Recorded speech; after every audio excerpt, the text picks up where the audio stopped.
Bonjour tout le monde, je suis super contente de vous retrouver pour vous présenter ma pile à lire du challenge de la passe miroir. Si vous ne savez pas de quoi je parle, c'est un challenge que j'ai créé et que je vous ai présenté dimanche dernier. Je vous mets la vidéo juste ici si vous ne l'avez pas vue, n'hésitez pas à aller la voir. En gros, c'est donc un challenge autour de l'univers de la passe miroir. J'ai sélectionné un livre pour chacune des arches, donc 21, mais le challenge ne dure que du 1er au 31 juillet. Je ne pense pas donc lire ces 21 livres, donc je ne les ai pas tous achetés, je ne suis pas folle. C'est une espèce de pile à lire wishlist là que je vous présente en fait. Ce que je vais faire, je pense, c'est écrire le nom de toutes les arches sur des petits papiers et tirer au fur et à mesure le petit papier et du coup j'irai acheter le livre en question et le lire dans la foulée en espérant le trouver ma foi assez rapidement. Je vous dis d'ores et déjà, j'appartiens à la famille Babel, donc c'est-à-dire que je peux valider 2 fois une catégorie avec 2 livres différents. Donc par exemple, s'il y a une catégorie qui me parle particulièrement et pour laquelle j'ai 2 envies de livres, je peux la valider 2 fois. Les bonus, en revanche, je verrai bien au fur et à mesure de mes lectures. Par exemple, si un jour j'ai envie de valider le bonus Artemis, je me dirais tiens, bah ce soir tu vas lire de 22h à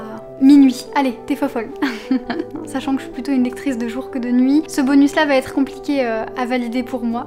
Mais ça va le faire. Donc c'est parti, sans plus attendre, je vous propose les 21 livres de ma pile à lire pour le challenge La Passe Miroir. Et en plus, ça pourra peut-être vous donner des idées. N'hésitez pas vous aussi à me partager vos piles à lire, à me partager vos idées lecture, voilà. C'est parti, on remercie aussi d'ores et déjà mon copain qui monte patiemment cette vidéo qui s'annonce peut-être un petit peu longue. N'hésitez pas à aller voir, tous ces liens sont en barre d'infos. Alors, pour Anima, alors je ne vais pas redire les points à chaque fois parce que honnêtement je m'en souviens plus, mais je vous remettrai en barre d'infos le lien pour télécharger le PDF et le JPEG pour avoir vous-même les petits templates. Donc ici se trouve le template des différentes arches avec les différentes caractéristiques de livres à lire et les points, mais vous pouvez évidemment le retrouver en barre d'infos. Pour la catégorie Anima, donc un livre écrit par une femme, je vais lire Lettre à toi qui m'aimes de Juliette Thévenot, dont j'ai beaucoup entendu parler ces derniers temps. Vraiment, il a l'air génial. En plus, il y a pas longtemps, j'ai lu Bord de terre de Juliette Thévenot qui a été un coup de cœur incroyable. Donc j'y plonge les yeux fermés. Qui plus est, c'est un livre qui est très court et je me dis que pendant les challenges, c'est plutôt pas mal de mettre des livres plutôt courts.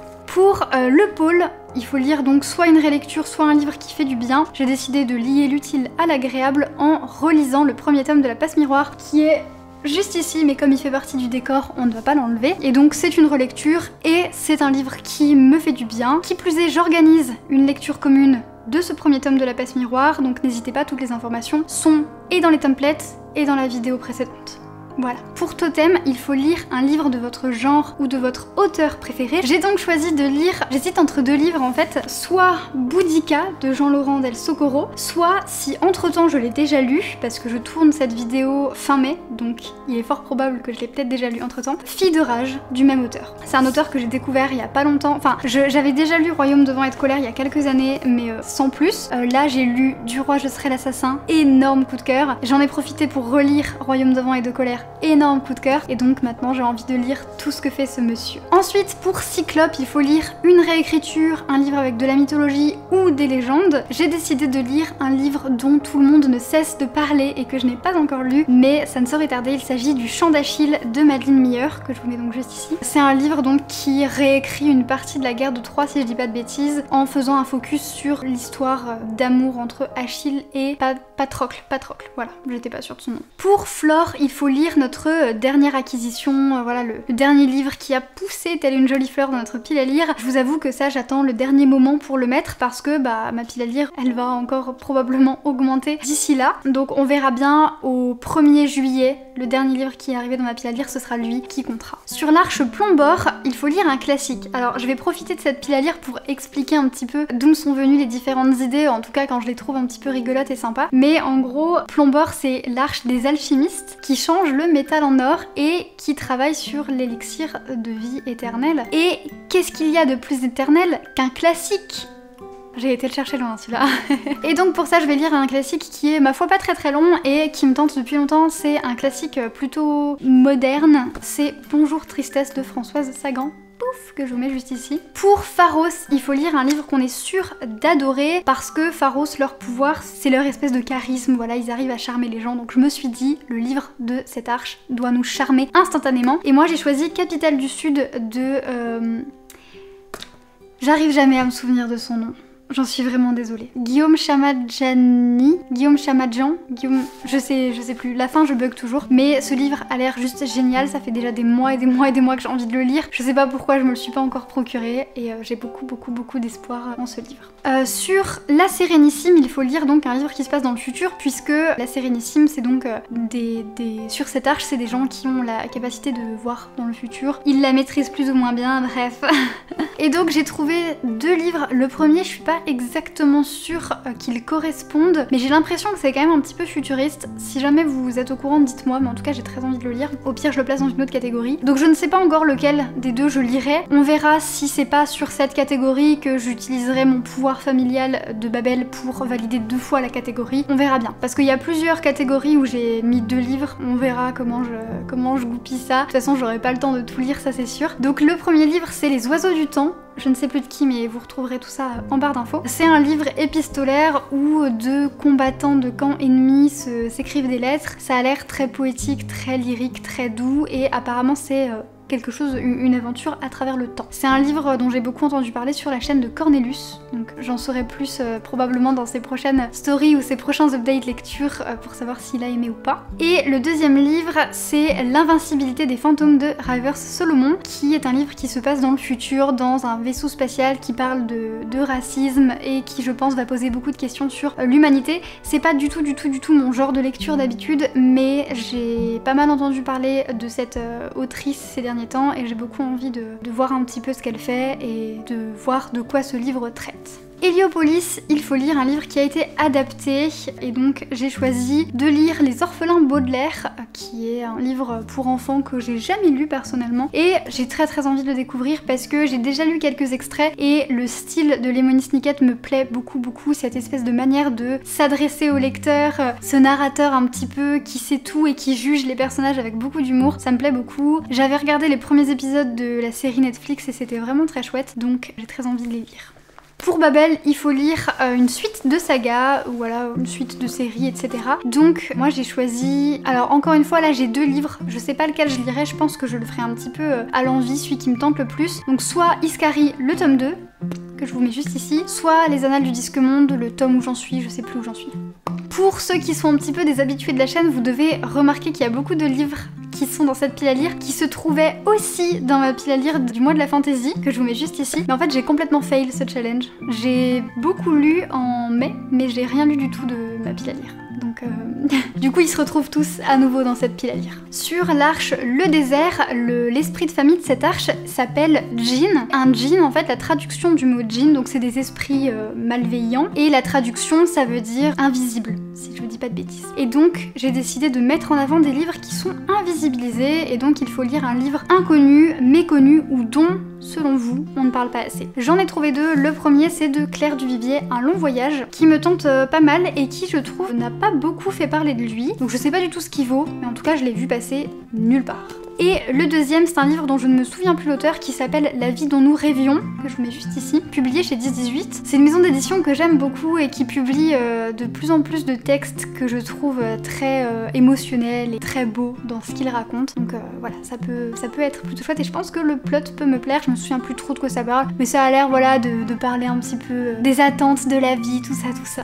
Ça a l'air chouette. Sur Tartare, il faut lire un livre qui commence par un T, et je vous avoue que autant en anglais je trouve que c'est facile, il y a tous les titres qui commencent par the, autant en français j'ai vraiment cherché, j'ai cherché des livres qui commencent par tout ou toutes, et à part peut-être Tout ce qu'on ne s'est jamais dit de Céleste Inge, que j'ai déjà lu personnellement et que je vous recommande à 300%, j'ai rien trouvé. Du coup je suis partie avec The Hatmaker de Tamsin Merchant, je sais pas comment on prononce, qui est un petit middle grade super beau que j'ai reçu il y a pas très longtemps. Donc voilà, j'ai été un peu dans la facilité en choisissant un livre qui commence par l'article The, mais c'est une catégorie compliquée, comme quoi j'ai pas créé les catégories en fonction des livres. Pour Zéphyr, il faut lire un livre de moins de 200 pages, parce qu'en fait voilà, Zéphyr c'est une arche avec le vent qui est mis en avant, le pouvoir de contrôler le vent, etc. Et le vent ça fait tourner les pages très vite. Et donc, qu'est-ce qui se lit très vite? un livre très court. J'ai donc choisi de lire un manga pour cette catégorie et je vais choisir The Promised Neverland. Je crois que j'en suis au tome 14, que je mets juste ici. Pourquoi pas, du coup, si ça me motive, continuer et lire 15, 16, 17. Je les compterai pas forcément dans le challenge s'ils rentrent dans aucune catégorie, mais ça fait des mois et des mois que je m'y suis pas remise à cette série et pourtant je l'aime beaucoup, donc j'espère que ce sera l'occasion de m'y remettre une bonne fois pour toutes. Ensuite, pour Titan, il faut lire le plus gros livre de votre pile à lire ou un pavé. J'ai encore une fois 2 livres, mais en fait là, dans cette catégorie, j'ai mis 2 livres parce qu'il y en a un, je pense que je l'aurais déjà lu en juillet. Il s'agit de La 9e maison de Leigh Bardugo, qui est le plus gros livre de ma pile à lire. J'ai pas beaucoup de pavés dans ma pile à lire parce que j'aime pas trop les pavés, ça me fait un peu peur. Donc 520 pages, c'est le plus gros livre de ma pile à lire. Mais comme il est probable que je le lise avant le mois de juillet, et bien si jamais je tombe sur cette catégorie d'ici là, j'ai choisi un autre livre qui s'appelle Kra de John Crowley, qui en plus a gagné un prix Imaginal, donc j'ai beaucoup d'espoir en ce livre. Et c'est un livre de fantasy avec apparemment un corbeau qui parle, qui raconte un peu l'histoire de l'humanité. Je pense que c'est un livre qui peut soulever beaucoup de questions sur l'humanité et ce qui aurait pu mieux se passer. Je sais pas trop, mais en tout cas voilà, je vais vraiment me laisser aller aux critiques qui sont très positives. Apparemment John Crowley, il a déjà écrit beaucoup de choses vraiment chouettes, donc on va voir. Et puis du coup il est comme ça, c'est pas vraiment un énorme pavé, mais je pense qu'il fait bien 500 pages. Pour Corpolis, il faut lire un beau livre et donc j'ai choisi The Starless Sea de Erin Morgenstern, qui traîne depuis longtemps dans ma pile à lire maintenant. D'ailleurs il y a déjà un marque-page dedans, je l'avais commencé une première fois, mais j'ai pas mal de pannes de lecture en ce moment, donc j'ai eu un peu du mal à rentrer dedans. Pourtant il est génial, hein. Le début me plaît déjà beaucoup et en plus il est très beau, vous voyez. J'ai pas pensé à tous vous les montrer en grand comme ça, je suis un petit peu à l'ouest, mais c'est pas grave. Pour la catégorie Cid, il faut lire un livre dans lequel la mort est présente et je vous avoue que j'ai pas trouvé. Dans toute ma pile à lire, il y a probablement des livres où la mort est présente, mais c'est pas forcément dit dans le résumé. Dans toute ma wishlist, pareil.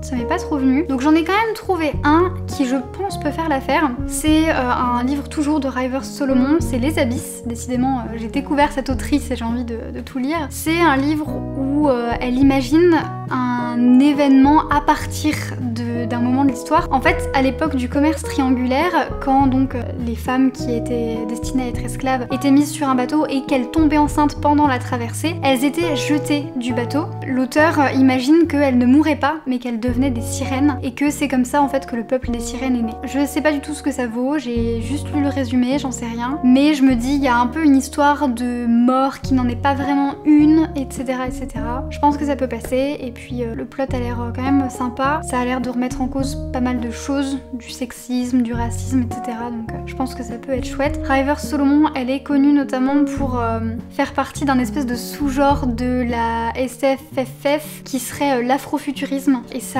a l'air plutôt intéressant. Je pense qu'elle est plutôt dans ce courant-là avec l'invincibilité des fantômes, mais en tout cas Les Abysses a l'air également assez original, donc pourquoi pas essayer. Sur l'Arche Sélénée, il faut lire soit un roman de SFFF, donc là j'en ai un paquet, soit voilà un univers onirique autour du rêve, etc. Et j'ai vu une publication de chez La Talente qui a l'air ma foi plutôt pas mal, qui s'appelle Le Rêveur Zéro. Je sais pas du tout ce que ça vaut, je crois que c'est assez récent, si je dis pas de bêtises, je sais plus le nom de l'auteur, vous retrouverez tout ça en barre d'infos. Et il y a une pandémie de rêves en fait, c'est pas très... ça fait trop de résonance le mot pandémie avec ce qu'on vit, ça fait un peu trigger. Donc apparemment de ce que j'ai compris, nos rêves se matérialisent mais aussi nos cauchemars. Donc c'est un petit peu glauque, on sait pas trop d'où ça vient et il y a des gens qui vont fuir cette réalité là et il y a des gens qui vont aller à la poursuite de ces rêves et on cherche qui est le premier rêveur, qui est le rêveur zéro. Bon, je sais pas du tout ce que ça va donner, mais l'histoire de ces rêves qui se matérialisent et de ces cauchemars qui se matérialisent, ça me tente bien.